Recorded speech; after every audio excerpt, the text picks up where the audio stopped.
Welcome to our channel wings a Quran. कैसे हैं आप? कैसे चल रही तैयारियां? आपको जानते हैं कि हमारी जो ये सीरीज़ चल रही है जहाँ पे we are discussing previous year questions, as I keep on saying PYQs, previous year questions. We are making sure कि रोज़ हम आपके साथ एटलीस्ट 10 से 12 क्वेश्चन डिस्कस कर सके। सेक्शन वाइज सेक्शन डिवाइडेड है। ये हमारा चैनल है यूट्यूब पे, आप यहाँ पे सर्च करके विंग्स ए कुरान टाइप करिए, यहाँ पे subscribe to it, see this is our channel. यहाँ पे click on all and you will be getting notifications. जो भी हम लेटेस्ट नोटिफिकेशन डालते हैं, ये देखिए अभी यहाँ पे कुछ दिन पहले JKSSB हेयरिंग के रिलेटेड कुछ न्यूज़ आई थी। वी मेड श्योर कि उसके रिलेटेड जो भी अपडेट्स हो वो हम आपको देते रहे। ठीक है, ये हमारी सीरीज़ चल रही है। यहाँ पे प्लेलिस्ट पे आके क्लिक करिए, टॉप पे आपको हमारी ये सीरीज़ दिखेगी। यहाँ पे पिछले almost you can say month, more than a month actually, हमारी जो ये सीरीज़ चल रही है, वी आर अपलोडिंग वीडियोस, ये बढ़ती रहेंगी। वी आर मेकिंग श्योर कि आपकी जितनी भी यहाँ पे देखिए प्रैक्टिस है यहाँ पे चलती रहे। सेक्शन वाइज सेक्शन हमने उसको डिवाइड किया हुआ है। इंग्लिश आपका जैसे अलग रहेगा, GS के अलग रहेंगे। GS में भी जब आप देखेंगे आपको पॉलिटी के क्वेश्चंस अलग मिलेंगे, साइंस के अलग मिलेंगे, कंप्यूटर के अलग मिलेंगे। Okay, these are a series. इसको स्क्रॉल डाउन करते करते सारे देखिए। मोस्ट इम्पॉर्टेंट थिंग ये है, आपको इसमें एक तो फॉर्मेट पता चलेगा, as I keep on saying, और कितने भी प्रीवियस ईयर क्वेश्चंस जो डायरेक्टली या इनडायरेक्टली आपसे पूछे गए हैं। ओके, ये काफ़ी काम आता है। This will help you a lot. Now coming back to our series, let's start with question number 1। आज वाली जो वीडियो है इसमें आपको काफ़ी करंट अफेयर्स और कंप्यूटर ओरिएंटेड क्वेश्चंस दिखेंगे। So let's start. Who has become the first woman president of Tanzania in the year 2021? Okay, Tanzania की कौन फर्स्ट फीमेल प्रेसिडेंट बनी है? पहले आप मुझे बताइए टांजानिया कहाँ पे आता है? अगर आपने मैप देखा है तो यू शुड नो ये कहाँ पे आता है। Tanzania is in Africa. Okay, तो ये केन्या के पास आपको मिलेगा, तो वहाँ पे टांजानिया में प्रेसिडेंट चूज हुई थी। देखिए ऑप्शंस देखिए, ऑल्सो लाइव ऑप्शन जो कमेंट सेक्शन में खुले हैं उसमें आपको पता चल, आंसर्स लिखते रहिए। 3 name, let's be honest, 3 name ऐसे हैं जो हमने बहुत सुने हैं। Kamala Harris, Nancy Pelosi, Sheikh Hasina. Kamala Harris is a vice president of United States. Okay, तो आप कैसे एक्सक्लूड करते करते, सपोज लेट्स जस्ट इमेजिन कि आपको शायद इसका आंसर नहीं पता हो, आप बोल रहे हो कि मेरे को कैसे पता कि क्या पता आपको ये भी नहीं आइडिया हो कि तंजानिया कहाँ पे है। अगर आपको वो नहीं पता तो आपको कैसे पता चलेगा फीमेल प्रेसिडेंट कौन सी है? बट आपको आसपास की दुनिया का पता चल रहा है कि क्या है। नैन्सी पेलोसी आपकी वहाँ पे स्पीकर है US में। ओके, शेख हसीना बांग्लादेश की पॉलिटिशियन। ओके, तो जब आपको ये 3 ऑप्शन पता चल गए, एक्सक्लूड हो गए, the correct answer is D। ऐसे you will find your answer. Okay, ये 6th प्रेसिडेंट है but the first women president. Next, which is the second east Asian company to join NATO cyber defence group after Japan? NATO का full form क्या है? North Atlantic treaty organisation. Okay, आजकल बहुत news में चल रही हैं पिछले 1.5 साल से, थैंक्स टू जो ये यूक्रेन और रशिया वॉर चल रही है, उसमें NATO का बहुत इंपॉर्टेंट रोल है। अब ये बात कर रहा है कि सेकेंड एशियन कंट्री कौन सी है जिसे NATO cyber defence group join किया हुआ है? South Korea, north Korea, Singapore, Taiwan. East Asian में जब आप इमेजिन करेंगे वर्ल्ड मैप को, आपके ऑप्शंस यहीं पे डिडक्ट होने चाहिए। नॉर्थ कोरिया को तो भूल ही जाइए, वो किसी भी नॉर्मल सर्कमस्टांसेस में किसी भी ग्रुपिंग में हो तो उसको तो छोड़ ही दीजिए। The correct answer is South Korea. Okay, so पहले तो एक तो NATO का फुल फॉर्म आपको पता होना चाहिए। सेकेंडली आपको ये भी पता होना चाहिए कि NATO में कितनी कंट्रीज़ हैं, टोटल 31 तक है। ये भी पता कर लीजिए कि लेटेस्ट कंट्री कौन सी है जो ज्वाइन की हुई है।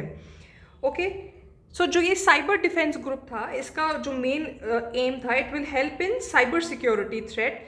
जो साउथ कोरिया को क्यों ज्वाइन किया? ऑफकोर्स जो उनको थ्रेट मिल रही थी cyber security because of this country, the अजीबो गरीब कंट्री नॉर्थ कोरिया और उनके रूलर से, that is why they joined it.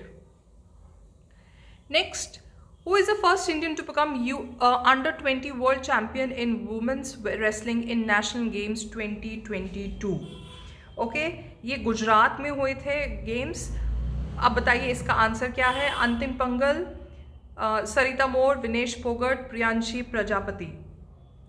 ये एक रिकॉर्ड था क्योंकि that person was just 19 years old and 53 kg wrestling में चैम्पियन बने थे. द करेक्ट आंसर इज अंतिम पंगल. ओके, इनका ये है, ये एक रिकॉर्ड ब्रेकिंग मूवमेंट था. So this is a right answer. Next question. Which of the following tools is not used for time management? अच्छा, टाइम मैनेजमेंट हम कैसे करते हैं? Let's see. Calendars, to do list, project tracking tools, Instagram. जो answer नहीं है unfortunately वही आजकल हमारी लाइफ का आंसर बन चुका है. But yes, the correct answer is Instagram. मैं वही बोल रही थी, इंस्टाग्राम से हमारी लाइफ इतनी अटैच्ड हो चुकी है कि शायद हमारा टाइम मैनेजमेंट उसी हिसाब से आजकल चल रहा हो. Anyway, the correct answer is Instagram. Calendars और टू डू लिस्ट तो हम हमेशा बनाते हैं कि हम टाइम मैनेजमेंट का करें. कोई हमने टाइम लिमिट रखी होती है कि हम जैसे शीट्स रहती हैं, या आजकल आप कंप्यूटर, लैपटॉप, अपने मोबाइल पे भी काफ़ी ऐसे ट्रैकर्स रख सकते हैं. Next. Which award is given in the field of public administration in India? Okay, बताइए इसका आंसर क्या हो सकता है. Ashutosh Mukherjee memorial award, silver lotus award, IGGP award, doctor Rajendra Prasad memorial award. The correct answer here is D, doctor Rajendra Prasad memorial award. ये actually 2022 में announce हुआ था by doctor Jitendra Singh. Okay, so in the field of public administration में ये होगा. Now who was doctor Rajendra Prasad? He was a first president of India. Next. Ladakh desert is mainly inhabited by. अब आपको ये बताना है, मेनली में फोकस करिए कि वहाँ पे मैक्सिमम पॉपुलेशन किन की है. Only Muslims and Christians, only Hindus and Buddhist, only Buddhist and Muslims, फिर लास्ट ऑप्शन है Muslims, Buddhist and Hindus. Option ध्यान से देखिए, बताइए इसका करेक्ट आंसर क्या है. ऑफ कोर्स सी इसका आंसर है क्योंकि बुद्धिस्ट एंड मुस्लिम्स की मैक्सिमम पॉपुलेशन है. हिंदूज बहुत मिनिस्क्यूल पॉपुलेशन में आ जाते हैं, और जो बाकी और कम्युनिटीज़ के वो भी आ जाएंगे, but mostly Buddhist and Muslims हैं. मुस्लिम्स में भी शियाज वहाँ पे ज़्यादा हैं. Okay, next question.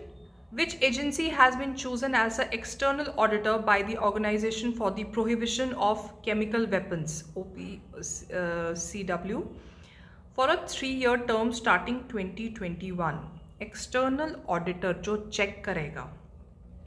CIA, CAG, International Court of Justice, Interpol.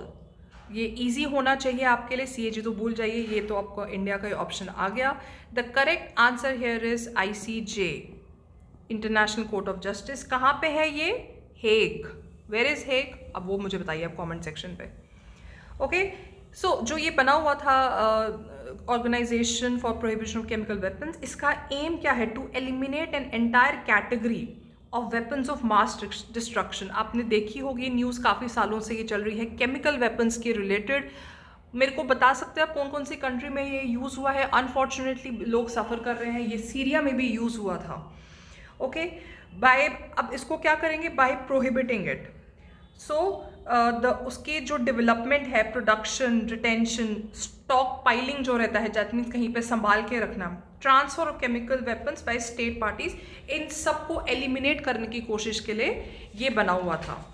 That means ये ICJ को रिस्पॉन्सिबिलिटी दी गई है. CIA आपका आ गया वो जो इंटेलिजेंस एजेंसी है, like you have raw in USA. Which key is used to capture the entire screen of the computer? Okay, बताइए. Control plus shift plus control, control plus V, shift plus control plus W. Last is Windows key plus print screen. Now this is interesting. अगर आपने जैसे I use laptop on a daily basis, laptop पे अगर आप Windows जो नीचे रहता है, Windows का let me erase it and I'll see. Windows का नीचे यहाँ पे कंट्रोल और शिफ्ट के साथ एक वो ऑप्शन रहता है जो विंडोज़ का साइन कुछ ऐसा रहता है. देन जहाँ पे आपकी F की सीरीज चल रही है, F1, F2, वहाँ 12 के बाद एक बटन बना होता है, उस पर लिखा है PRT+SCN। ओके, आप जब इन दोनों को प्रेस इकट्ठे करेंगे ये कैप्चर हो जाएगा। ट्राई इट समटाइम्स, कंप्यूटर का भी ऐसा ही हो शायद। सो the correct answer is D. Next, full form of WAN is, ये पहले भी क्वेश्चन आ चुका है जो हम ये प्रीवियस में कर रहे हैं। सो बताइए इसका आंसर क्या हो सकता है। World area network, whole arithmetic net numbers, wrong array network, wide area network. This is pretty easy option पढ़ के। The correct is wide area network. ये एक टेक्नोलॉजी है जो कनेक्ट करती है हमारे ऑफिसेस के जो ये डेटा सेंटर्स के साथ, क्लाउड एप्लीकेशन, क्लाउड स्टोरेज एक साथ करती है। Next, which among the following is a process of converting message data into a format ciphertext that cannot be read by hacker? I'm pretty sure ये काफ़ी लोगों को आता होगा। ऑप्शंस क्या है? A breaching, B encryption, C both breaching and encryption, D none of these। टिक गलती से हो गया। तो इसका आंसर बताइए क्या हो सकता है, खुद सोचिए। Process of converting data so that hacker ना पढ़ पाए, cipher text. The correct is encryption. बिल्कुल, इंक्रिप्शन में क्या रहता है, ये आप प्रोटेक्ट करते हैं इंफॉर्मेशन को या डेटा को बाय यूजिंग, ऑफ कोर्स इनके जो अपने मैकेनिज्म रहते हैं, जैसे मैथमेटिकल मॉडल्स रहते हैं जो सिर्फ वही डील कर सकते हैं, वो पार्टीज डील कर सकते हैं जिनके पास एक्सेस हो। ओके, वही कर सकते हैं। So the correct answer is B. Next question. The complete syntax for time function is in MS Excel is, now let's go step by step. आप MS Excel पे जाइए, वहाँ पे फाइल पे क्लिक करिए, ठीक है। फाइल के ऑप्शन के बाद वहाँ पे नीचे आता है डेट प्लस टाइम, ओके, उस पर क्लिक करिए। वहाँ पे टाइम ऐसे कैपिटल में फुल लिखा हुआ है, टाइम पे क्लिक करिए। उसके साथ ब्रैकेट बना होगा और वहाँ पे लिखा होगा hour minute, of course full form में लिखा होगा, मैं अभी शॉर्ट में दिखा रही, and second. Okay, now let's see the option. Time is common here. अब आगे का देखिए, day hour minute second and millisecond होगा, ये hour minute day. Now I shown you कि क्या है, आप स्टेप बाय स्टेप करिए यहाँ पे। The correct answer here is B. Last question. Among the 28 cities in the world included in the survey by the Swiss bank Julia Baer on the price of a basket of luxury goods, which has been rated as the most expensive city in the world? He is actually a very famous banker. तो हर साल ये कुछ cities है जो of course हमेशा top 5 में इधर उधर चलती रहती है। ये 2021 का पूछा गया है आपसे, because considering I've said कि ये previous year question चल रहे हैं। कौन सी थी वो expensive city? Shanghai, Mumbai, New York, London. The correct answer here is Shanghai. Okay, 21 में शंघाई थी। 23 का मैं आपको पहले बता दूं, इट इज सिंगापुर। ओके, सो आपके पास लेटेस्ट भी आ गया।